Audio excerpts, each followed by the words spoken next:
Welcome to the Inside Pitch. This is episode number 6. Today we are focusing on the NL Central. I am Zach, also known as the Show Noob. We've been going over division by division, looking at the PECOTA projections for wins for each team, going over the team's roster, seeing what they brought in during the offseason, and whether or not we think they're going to be higher or lower than their projected win totals. The Cincinnati Reds are projected to be 5th place in the Central by PECOTA, winning 74.2 games. Now, what they did do last season was they won 77 games. I really kind of like what they have as far as a team. Who did they lose? Who did they lose last year? They traded away Jonathan India to the Royals for Brady Singer, which I think is something that is much needed. It looks like they're going to have a healthy Matt McLain this year, which is fantastic for them. And what else did they bring in? They brought in Gavin Lux with the trade from the Dodgers. And I think that's a very, very good addition. Gavin Lux, former top prospect. He just couldn't really get things going with the Dodgers. Always found himself hurt or just lack of playing time. Just couldn't figure it out.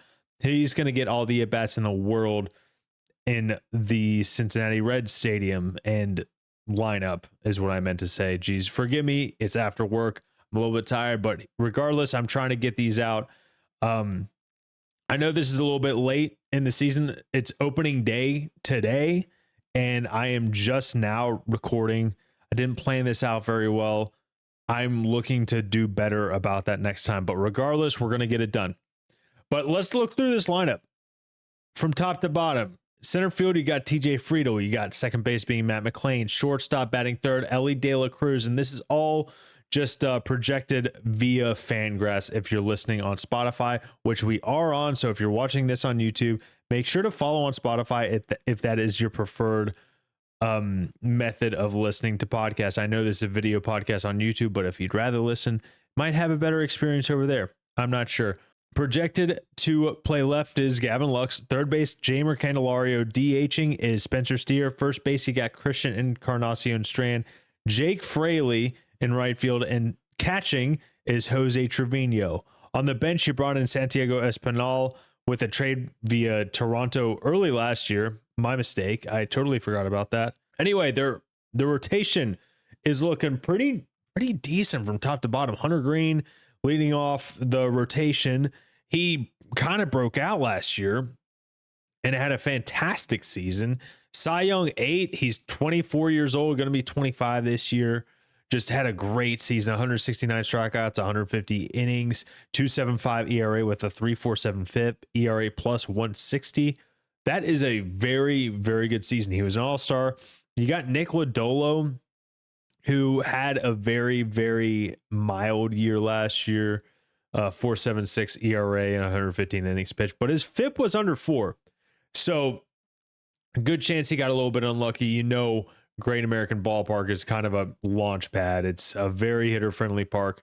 So maybe he will be able to have a good year. I think he's a solid number 2. He's got really good strikeout potential, a big, tall lefty. Nick Martinez in your rotation as well. Brady Singer and Carson Spears on the back end of that rotation. I think Brady Singer's a great addition to this pitching staff. I think he could absolutely provide a lot of value. On the injured list right now, position players, you got Tyler Stevenson, who was placed on the IL in the middle of March with a strained oblique. That is a very big miss for them. Austin Hayes has a strained calf that started a couple weeks ago or 1 week ago. It's very, very unfortunate. And also you have Andrew Abbott, who had a fantastic year last year, if I remember correctly.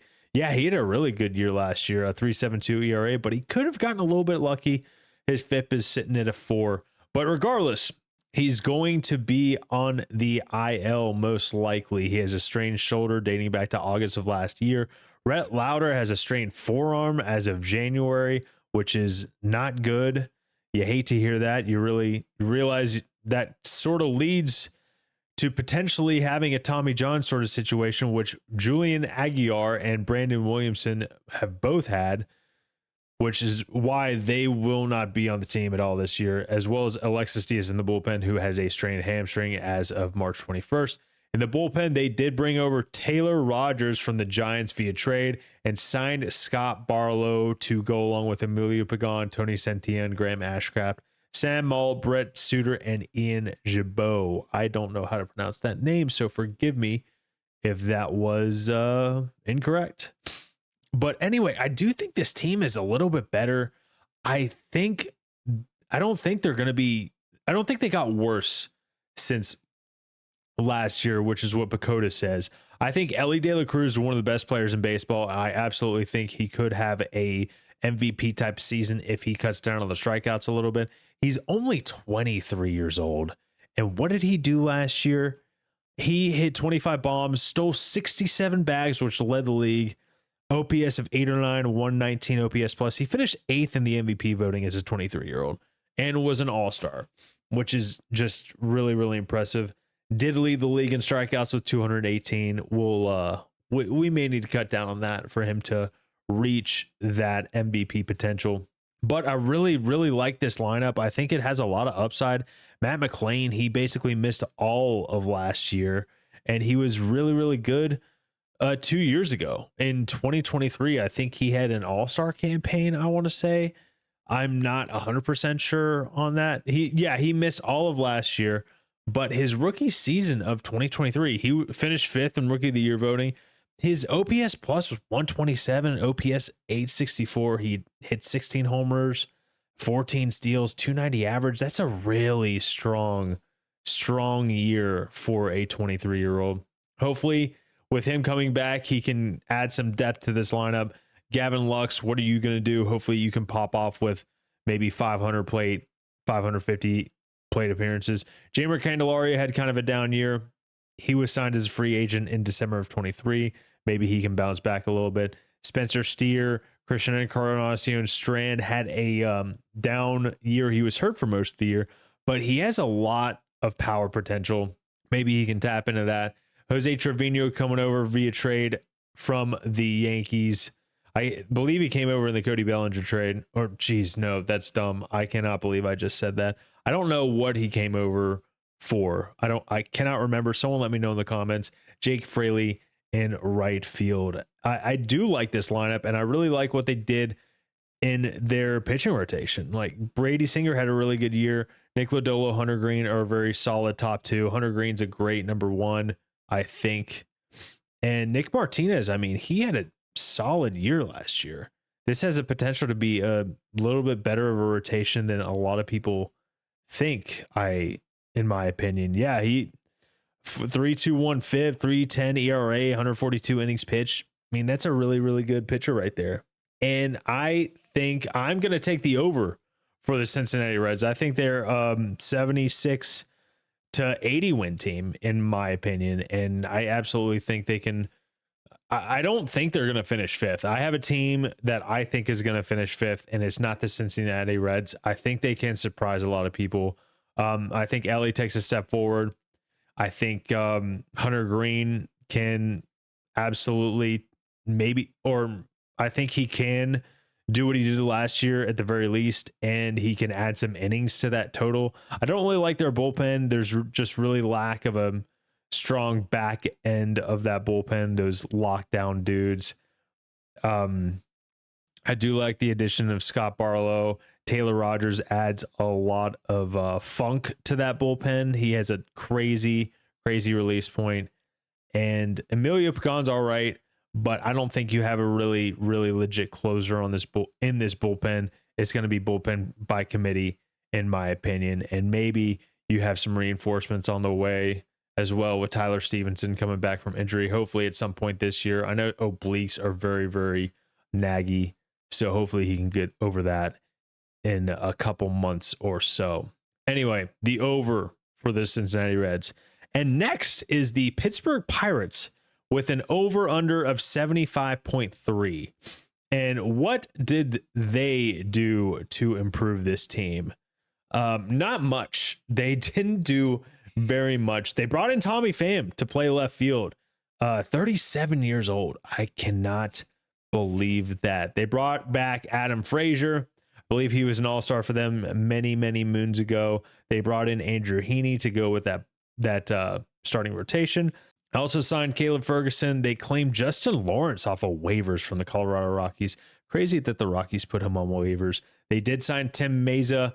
They traded for Spencer Horwitz, who did have wrist surgery in February. So it's going to be a little bit until he makes his Pirates debut. They also have Jared Jones with elbow discomfort, potentially starting out on the IL, or he is on the IL, my fault. But that is such a bad sign because the young pitching is what this Pittsburgh Pirates has a lot of. It is their strength. And having a guy like Jared Jones behind the IL and potentially on the hook for Tommy John, you just never want to hear that because this rotation has a lot of upside. It has more upside with Jared Jones, but I mean, how the top of Paul Skeens, I literally think that he is the best pitcher in baseball right now. But let's go ahead and look through the Pittsburgh Pirates lineup. Leading off, you got Tommy Pham, you got Brian Reynolds in right, O'Neal Cruz playing center field, Joey Bart. What a fun story last year. He was really, really good in his small sample size. Go down the list. You got Andrew McCutchen. You brought him back on another 1-year deal. Nick Gonzalez, who I think he has quite a bit of upside. There's a little bit of promise there. They have Eddie Rodriguez slated as their first baseman, which will be interesting if that is factual. Ke'Bryan Hayes, defensive wizard at third base. He was really poor on the offensive side last year. And IKF over at shortstop. And if you're brand new to baseball, you don't know what IKF stands for. It's Isaiah Kiner-Falefa. And that is their lineup to go along with Jared Triolo, Adam Frazier, G1 Bay, and Jack Sawinski on the bench. There's a couple players I really, really like in this lineup. A couple players I really, really do like in this lineup. I really like Brian Reynolds. He's kind of been there, done that. He does it every year. He puts up a very, very solid season. Last year was no different. A 119 OPS plus, 791 OPS, hitting 24 bombs, 275 average. Just a really, really steady guy at the plate. O'Neal Cruz, he kind of had his first full season in the MLB, which is something we've been waiting on. And it was pretty good. It was pretty good. He started out as a shortstop, converted into a center fielder. He had 21 homers, 22 stolen bases. He hits the ball harder than pretty much anyone in baseball. So it's always fun to see him play. There's always a chance you're going to see something special. They did lose Brian De La Cruz, who was not a big part of that team last year. He had a negative WAR. Nick Gonzalez, I do really like what he can bring. It was his rookie season last year, 96 OPS plus, OPS right around 700. Not much to really get excited about for that, but he's going to be 26. He's a young dude. There's plenty of time for him to, there's plenty of room for him to grow. Eddie Rodriguez has been one of their best catching prospects in baseball. And I do think if he starts at first base, that's kind of nuts. He actually got some time with Pittsburgh in 2023. I totally forgot about that. Nothing too crazy though. 220 average, sub 300 OBP, and a slug that didn't even reach 350, a 0.6 WAR. So it looked like he provided some value on the defensive side of things. He did play 52 games at catcher that year, but I think there's upside there. I don't know about him playing first base. I think that's more of a role for Joey Bart, in my opinion. I don't know. I could be off my rocker. I am getting up there in age. And speaking of Joey Bart, he had never figured it out with the Giants. He came over. He had 265 OPS and almost 800, right at 799. Hit 13 home runs and 253 at bats. OPS plus of 120. So that will really be fun to watch. But IKF is more of a defensive guy. Ke'Bryan Hayes is definitely a defensive guy. He really fell off with the bat last year. You really just hate to see it. What does Tommy Pham bring? I literally think they just got Tommy Pham to fill in a stopgap. I don't know who they have coming up in the pipeline who would be ready to be in the outfield. Maybe Henry Davis. I know they tried him out in the left field for a little bit last year, if I'm correct. And let's get to the pitching, though. I mean, this is what the Pittsburgh Pirates are known for. And I know Jared Jones is starting out on the IL, which is a shame. He had a fantastic fantastic rookie year. He kind of came out of nowhere. I don't think he was a top prospect for them at any point. Last year was his rookie year. He had a fantastic first half, and overall the body of work is really good. A FIP of 4, even 4.14 ERA and 121 and 2/3 innings pitched, 132 strikeouts. And I think his ERA was around like 2.5 in the first half, which is fantastic. He really fell off hard in the second half. Mitch Keller is another example of a guy who he is amazing in the first half. Second half, not so much. If those two could like figure it out and put it together for a full season, I mean, to go along with Paul Skeens, who I think is probably the best pitcher in baseball right this second, is a fantastic top 3. And plus you have Bailey Falter, who is decent. I think, what did he do last year? What did Bailey Falter do? 4.43 ERA, 4.3 FIP, 142 innings pitched. Not amazing. But look at what Paul Skeens did. 11-3. Not that record matters, but 11-3 when you won 76 games last year as a Pirate, and you went 11-3 with a sub-2 ERA and 23 starts, 170 Ks and 133 innings pitched. His FIP wasn't far off, 2.44. I mean, that is just crazy good season. Won Rookie of the Year. He finished 3rd in Cy Young with 133 innings pitched. That's how dominant he was. He got MVP votes, MVP 19. That is nuts. But I think Pittsburgh's finished in the last place. I think they're going to finish under. I take the under on the 75.3. I just hate that they're waiting. They're waiting around. They didn't make any real big moves. The way things are nowadays, you just can't bank on your young pitching all staying healthy all year. With Paul Skeens, Mitch Keller, and Jared Jones, and we're seeing it right now. I mean, I know Jared Jones had to go get a second opinion on his elbow.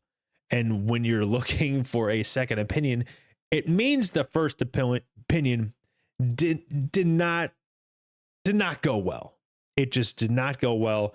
Andrew Heaney, he's a fine pitcher. Carmen Lodzinski, I don't really know anything about him. He was drafted in the first round in 2020. I just don't really believe in this team. I like some guys in this lineup, but Brian Reynolds and O'Neal Cruz being the top dudes in this lineup. Maybe Joey Bart is what he was last year, which is amazing. Andrew McCutcheon is 38 years old. I don't like this lineup from top to bottom. Don't really know about Andy Rodriguez.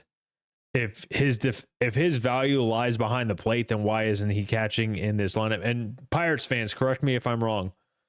Is he going to be catching via Fangraphs or playing first base or in the lineup? You know more than me. And then keep Ryan Hayes. He's a great defensive third baseman, but my God, his bat was horrible last year. Overall, his body of work it wasn't amazing. With that amazing defense, he had a .8 WAR and I know he missed some time, but man, an OPS plus of 61 for Ke'Bryan Hayes. That is very, very poor. Very poor year. So I'm hammering the under. I just really don't think that the Pirates have it this year, which is a shame because they have some pieces to build around and really press forward. I really hope Ke'Bryan Hayes gets back to his 2023 bat where he put an OPS plus up of 103. Excuse me. That would be fantastic, and I'd be very happy about it. Next on the PECOTA list is the St. Louis Cardinals with 77.4 wins. Man, this might be the worst division in baseball this year, in my opinion. I don't really think highly of the Cardinals, or the Pirates. I think the Cardinals are going to finish. Well, let me go through the roster real quick. What did they add to this team? They almost added, they didn't really add anything, to be honest. They didn't really add anything. They added Phil Maton to the bullpen, and they tried to trade Nolan Arenado. I think they're going to be making a lot of trades this year. Nolan Arenado denied a trade to the Houston Astros earlier this year. We'll see if they try it again. I'm not really sure. But if you go top to bottom, Their lineup consists of Lars Nootbaar, who's pretty decent player, really, really fun to watch. I do think there's a lot of upside there. What did he do last year? Let me see. What did he do last year? What did the Cardinals overall do? They finished 83 and 79, but they lost Paul Goldschmidt. They lost, who else did they lose? I'm completely blanking. I think that's the big guy they lost. Correct me if I'm wrong. I don't have it in front of me. They have Wilson Contreras playing first base right now. Ivan Herrera, one of their top catching prospect, is going to be filling in for the majority of their catching role.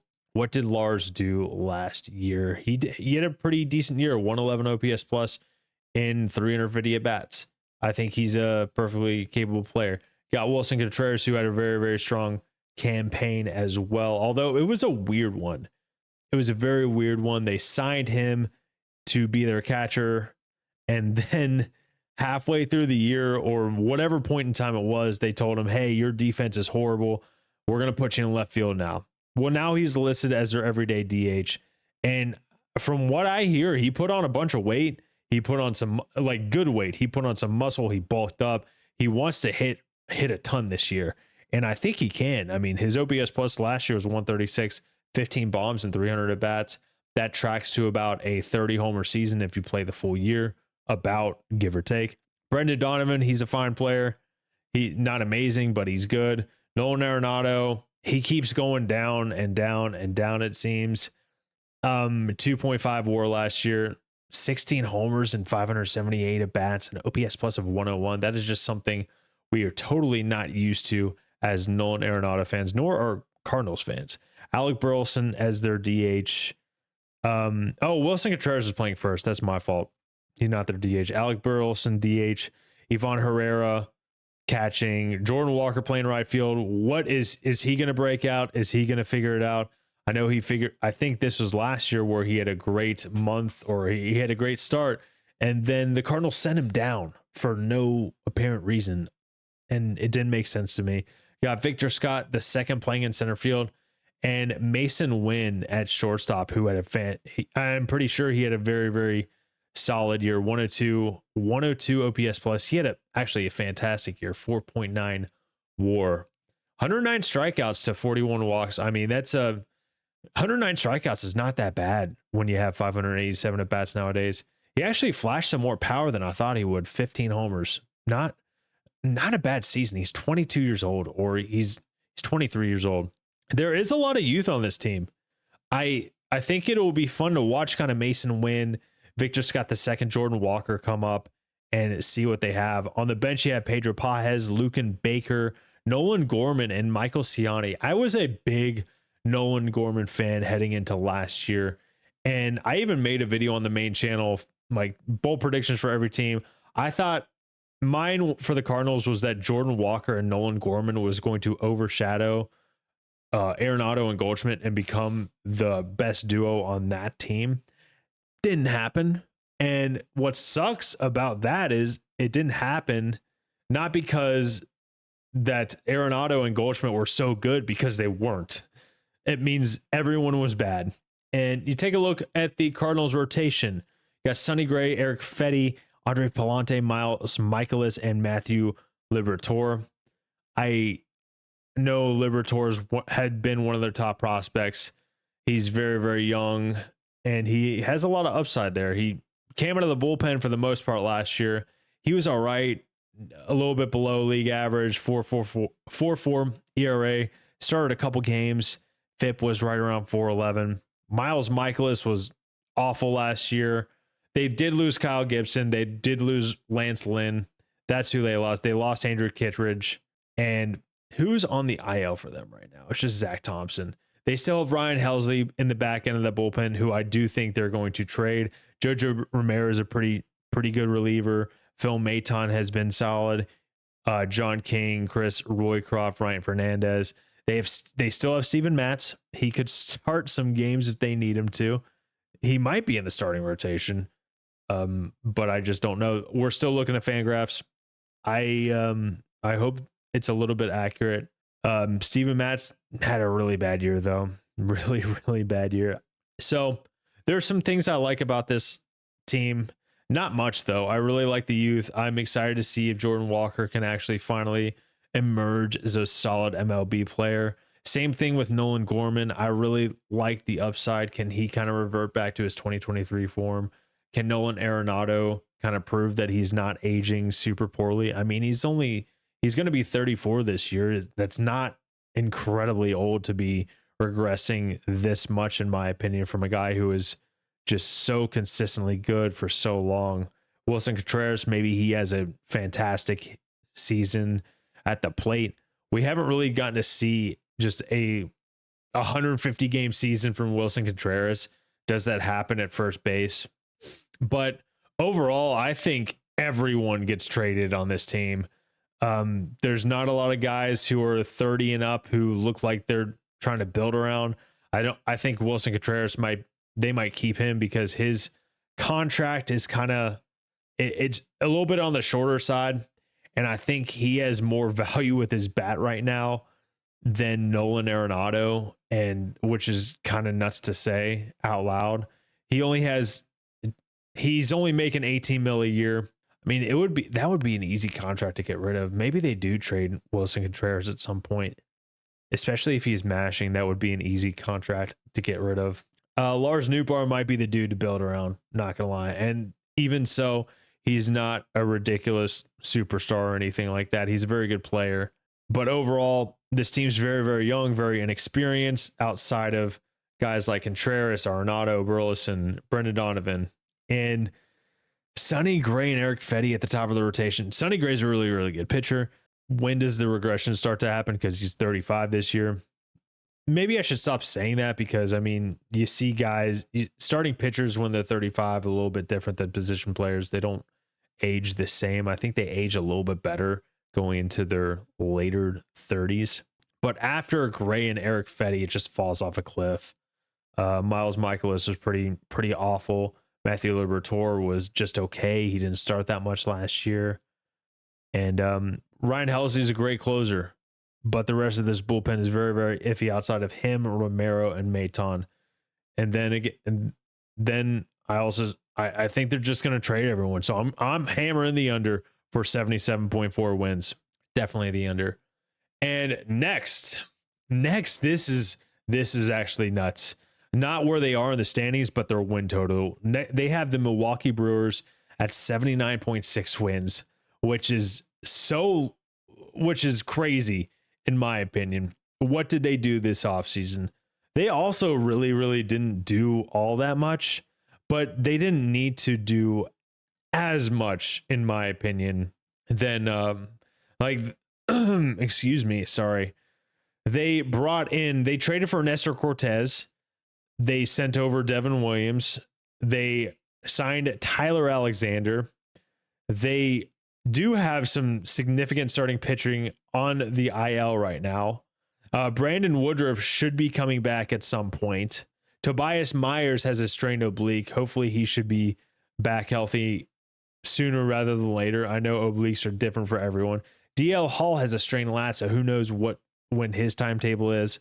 Aaron Ashby has a strained oblique as of the beginning of March. So a lot of starting pitching injuries, which is very unfortunate because Freddie Peralta is amazing. Nestor Cortez having as your number 2 is not amazing. Aaron Savali and then Tyler Alexander as your 3 and 4. And they don't even have a 5 listed on Fangraphs right now. That's a shame. But if you look at their lineup, I really like their lineup.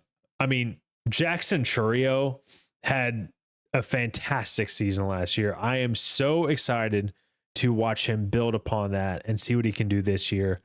And I mean, he's only 21 years old. He was 20 all of last year. You got Christian Yelich. They're going to have him as DH. So maybe he can actually stay healthy this year. I know he was shut down in late July last year, which was a shame because he was having such a fantastic season. You have William Contreras, who is one of the best, if not the best catchers in baseball. He's certainly top 3 in my opinion. Center field, you got Garrett Mitchell, who definitely has a lot of upside. I really, really like Garrett Mitchell. He was hurt for a lot of last year, but in just 196 at bats, he put up 2 WAR. put an OPS plus of 123, hit for some pop, stole some bases, has gap power as well. Really, really like what he brings to the table. Rhys Hoskins in his first year back after tearing his ACL last year. He had an okay year. Not as great as you would hope. 98 OPS plus, 26 home runs. I think he takes a step forward this year. Bryce Terang stole 50 bases last year. I would have had no idea about that. And he won the Gold Glove. Other than that, he didn't have an amazing year, 85 OPS plus, but 50 bags is still 50 bags. Joey Ortiz, who they got in the Corbin Burns trade, one of the pieces, the other being DL Hall, had a pretty decent year. Better than I would have really, really thought he would have had. A 101 OPS plus, 11 homers. I mean, not an amazing year, but I wasn't really expecting all that much. I'm going to try to stop saying so much. Sal Frelick in left field and Oliver Dunn listed as the third baseman. They did lose Willy Adames, which is a very, very big piece to lose, but I really, really like this lineup from top to bottom. Jackson Chourio taking a step forward. Maybe Rhys Hoskins taking a step forward from last year. Garrett Mitchell being healthy all year. Joey Ortiz, Bryce Terang. These are all young guys. Sal Frelick. And a couple of things these guys do really, really well. They're amazing in the field. Sal Frelick won the Gold Glove. Bryce Terang won the Gold Glove. And they all have speed. So many guys on this team last year had double-digit steals. Bryce Terang stole 50. Joey Ortiz, 11. Jackson Chourio, 22. Blake Perkins, 23. Sal Frelick, 18. Jake Bauers, he's not there anymore. Christian Yelich even stole 21 bags. Garrett Mitchell stole 11. Just a crazy deep team. Oh, Jake Bauers is there. My fault. Non-roster invitee. But that's insane. I don't think you're going to get stolen bases out of Christian Yelich this year. And I mean, I really, really love Freddie Peralta. Nestor Cortez does have a really, really fine season under his belt. Aaron Savali, Tyler Anderson. Right now, to me, those two are just innings eaters. So they definitely do need to figure something out when it comes to the back end of the rotation, whether it's Tobias Myers getting healthy, Brandon Woodruff coming back, which I think he will because he had surgery back in October of 23. So he should be close to returning. But what's he going to give you? Is he going to be an effective major league pitcher or not? I do still like the bullpen, even though they don't have Devin Williams anymore. Trevor McGill, Jared Koenig, Joel Payamps, Brian Hudson, all fantastic. Abner Uribe, he's young, has very, very good upside. Elvis Figueroa's there. And I still like this bullpen, even though they did lose probably the best reliever in baseball in Devin Williams. And I am hammering the over for Milwaukee. I think they're going to be way closer to the 88 game win range. I just do think they need to figure out a little bit of their starting pitching, which is why I don't think they're going to be 93 wins like they did last year. Unless they figure that out. I mean, I wouldn't be surprised if they did something at the deadline, and I wouldn't be surprised if they brought someone up like a Tobias Myers. Like, where did he come from last year? He had a crazy good year last year. I didn't even know the guy's name as of last year. He was nuts. But that's what I think. I think they're going to win somewhere around the 88, 89 games. They did sign Jose Quintana. I forgot about that. I totally forgot about that. So there you go. Back end of the rotation covered. Jose Quintana, who had a sneaky good year last year. Like, no one talks about that. He had a 3.75 ERA in 170 innings for the Mets. And he just signed a 1-year deal. I think it was around like $4 million. You also have Jacob Misiorowski in the minor. So there's some fixes there, I think, for the back end of the bullpen if guys don't get healthy the way they think. But on to what PECOTA has projected as the number one team in the NL Central, which is the Chicago Cubs. They have them winning 92 games. And we all know at this point what they brought in this offseason. They brought in Kyle Tucker to play right field for them. One of the best players in baseball. He did miss a lot of time last year due to injury, but when he was on the field, he was incredible. He put up 5 WAR in just about half a season, which is kind of nuts because I'm pretty sure he had been putting up around 5 to 6 WAR seasons over a full season in his time in the majors so far with Houston. That is. Also have Ian Happ, Seiya Suzuki, Michael Busch, who had a pretty solid year after getting traded from the Dodgers last year. Dansby Swanson signed to a very, very big contract. Nico Horner, Pete Crow Armstrong might be the best center fielder in baseball as far as defense goes. Matt Shaw has a ton of upside, one of their top prospects. Miguel Amaya had a really, really strong second half last year. And on the bench, you do have Carson Kelly. You signed Justin Turner and John Birdie to major league deals. Engage Workman. Justin Turner's going to add a little bit of depth, a little bit of wisdom. He's 40 years old. I can't believe he's 40 years old. You brought in Matthew Boyd, who had a very, very strong couple months when he came back from injury. I think he had 7 starts last year for the, oh my God, did I just say Indians? I meant the Guardians. My fault. It's going to take some getting used to still. Excuse me. You also brought in some guys for the bullpen. Traded for Ryan Presley. You see, you signed Caleb Thielbar, Brad Keller, Eli Morgan. You traded from the Guardians, and Colin Rea. You signed. I do like the rotation. Justin Steele, Shota Imanaga was amazing last year. Jameson Taillon has been kind of slept on the last year or two, and Ben Brown at the number 5 starter for this starting rotation. You have Javier Assad on the IL with a strained oblique, which is unfortunate. Also, Ryan Brazier, who they traded from the Dodgers on the IL as well. And Vidal Brujan, who's also on the injured list. But man, I really, really like this lineup. I really think it was a risky trade to bring in Kyle Tucker for what they gave away. They traded away Isaac Paredes, which, let's be real here, he was never going to be good in Chicago. That trade made 0 sense to me when they made it in the middle of last year, unless this was kind of part of their plan the whole time, which that is some incredible foresight if it was. Ian Happ won the Gold Glove 3 straight years in left field, and he's just so steady with the bat. Seiya Suzuki is going to be DHing for them, which is perfect because he mashes. He doesn't play the field very well. Kyle Tucker just needs to stay on the field. And when I mean risky is, I know we're going back to what I was talking about the trade. I kind of lost my train of thought. But the reason it's risky is because Kyle Tucker has 1 year left of team control. Trade away Isaac Paredes, who was an all-star with the Rays. I know I just said he was never going to be good with Chicago, but he still had a lot of team control. You trade away Cam Smith, who you drafted last year in 2024. He's the opening day starter in right field for Houston today. And I'm recording this on opening day. Just, I don't remember if I said it at the beginning of the podcast or not, but that is a lot to give up. You also trade away Hayden Wesneski. So for 1 year of Kyle Tucker.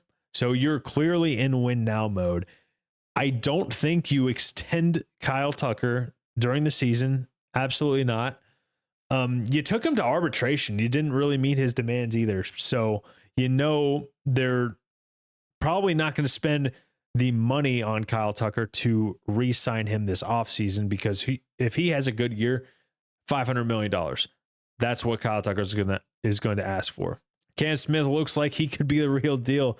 I mean, 6 years of him, if he comes up and he immediately replaces even like a half of the production that Kyle Tucker would have in the field for Houston, that is just crazy. But anyway, I love Kyle Tucker. I think he's one of the most slept on stars of baseball. Keep going down the lineup. I think Michael Busch can expand on what he did last year. I really like Dansby and Nico Horner up the middle in the infield as far as defense goes. I know Dansby hasn't really hit his weight for the contract, or a lot of people have said that, and I may or may not agree with it. He plays fantastic defense, so that's not going to be really a question. Same thing with Nico Horner. He's not going to mash. He's going to get on base a little bit. He's going to steal some bases for you. He stole 31 last year, OPS plus of 101, so that's nothing crazy. Same thing with Dansby, OPS plus of 93. That is kind of low for that type of contract. And I don't think he had as great of a season defensively last year that he is normally accustomed to. 3.9 B WAR. Pete Crow Armstrong, I really, really like him. I would love to see him just have like an OPS plus a little bit above 100. If he does that, I think he's one of the best center fielders in baseball. Hit 10 homers last year, stole 27 bags. OPS was 670. He's never been a big offensive threat, but I really hope that changes. Also, really hope Matt Shaw kind of pops off as a rookie. He'll be fun to watch over at third. Justin Steele, Jameson Taillon, Shota Imanaga. I really kind of like that top three. I think it's more of a Imanaga and Justin Steele top two, in my opinion, even though Jameson Taillon had pretty good year last year. I mean, a 3.92 FIP to go along with a 3.27 ERA in 28 games started. That's a pretty good year. Javier Assad, they kind of missing him a little bit, had some really, really good, pretty good year last year, 3.73 ERA. They did lose Kyle Hendricks, which is honestly kind of addition by subtraction, in my opinion. Like, he throws 88 miles an hour now with trash location and maybe not that much movement, but man, he's with the Angels now, which is kind of crazy. At least, I think he's with the Angels. Correct me if I'm wrong. Justin Steele is really, really good, in my opinion. Or it's just facts, 3.23 FIP, 3.07 ERA. Maybe get him up to 180 innings pitched this season. And I like the bullpen, or the back end at least. Ryan Presley, I know he's getting a little bit older. What does he have left? Actually, maybe this bullpen isn't that great. Nate Pearson's decent. Porter Hodge was really, really good last year. And Ryan Presley is going to be their closer. So maybe it's not as strong of a bullpen from top to bottom as it could be. Porter Hodge had a crazy good year last year, though. You don't have Mark Leiter Jr. anymore. Brad Keller, Eli Morgan have had success at some point. Brad Keller mostly as a starter, but he hasn't really done that in a long time. Caleb Theobar is getting older. Julian Mayweather claimed him from Toronto on waivers in January 23. Colin Ray kind of had a decent year last year, but I do like this team, but I think that trade with Kyle Tucker is risky, and I don't think this team is like all the way deep playoff run team. I really like Justin Steele, Shota Imanaga, Jameson Taillon's a fine starter. I don't know if he's really that dude you want in a playoff like Game 5 situation in the NLDS going up against the Dodgers. Matthew Boyd had a great couple months last year, or great 7 starts, I think. But is he going to give that to you for a full season? And if he does, is he going to be playoff effective? He was really good in the playoffs last year, so I could be just off my rocker, which is a phrase I'm going to keep using. 8 starts, my fault, but he was really, really good. 3.29 FIP, 2.72 ERA, 46 Ks in 39 2/3 strikeouts. So I think there's definite upside there. What do I think, though? Do I think they are above or below the 92 projected wins by PECOTA? What do I think? I am going to hit the under. I'm going to hit the under. There's some things about the lineup that have a little bit of questions about, and I don't like the reliability in the rotation. Justin Steele's kind of missed some time the past couple of seasons. At least last year, if I remember correctly, he missed some time. Actually, no, I lied. He missed time last year, not really in 2023. But does Shota Imanaga do exactly what he does last year? Does Matthew Boyd do what he did last year for Cleveland? And I'm not too high on guys like Nico Horner. I think he's a fine player. I don't think he's incredible. Dansby Swanson, I'm a Braves fan. I love me some Dansby Swanson, but he's not a fantastic hitter. And if his defense isn't going to be as great as it has been the past couple of years, then that's a really expensive shortstop that's not going to hit his weight as far as that contract goes, in my opinion. I do like Pete Crow Armstrong defensively. what's he going to give you at the bat? I'm always an optimist. I feel like sometimes where I'm like, this could go right. This could go right. This could go right. Well, that's a lot of things to go right that you need to go right. Michael Busch would need to take a step forward. Ian Happ needs to keep on playing that same production level. Same thing with Seiya Suzuki. And I just think it's a lot to ask for. But I do think they are going to battle with the Milwaukee Brewers to win this division.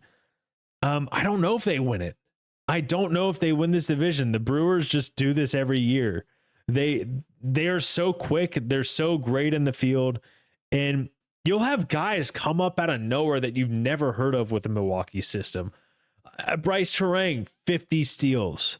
Who was the other guy I was talking about? Who was the other one that I can't think of his name. I am completely blanking on his name, and it's gonna make me so mad. It is going to make me so mad. Bear with me, fam. Another guy who stole. Oh, I had it on the tip of my tongue. I had it on the tip of my tongue. I mean, guys like Joey Ortiz, Blake Perkins. That's who I wanted. Yeah, he stole 23 bags last year. He's super quick outfielders, put up 1.8 WAR while having an OPS plus of 81 in about half a season. That's kind of nuts. It's a bunch of guys like that. Plus, you got Rhys Hoskins, William Contreras, Jackson Chourio, who's one of the biggest upcoming stars in baseball.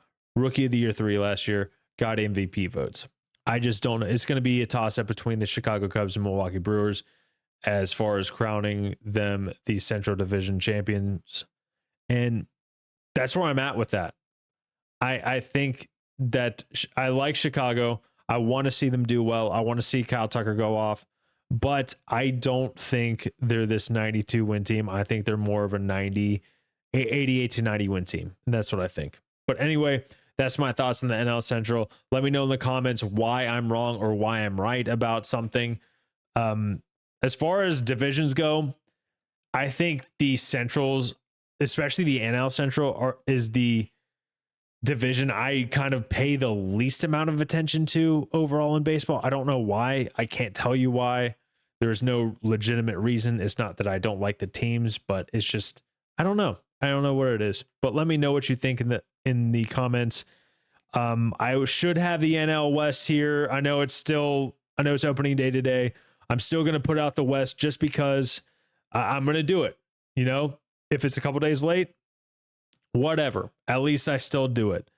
Anyway, I will catch you in the next one. Happy opening day, everyone. Baseball's back.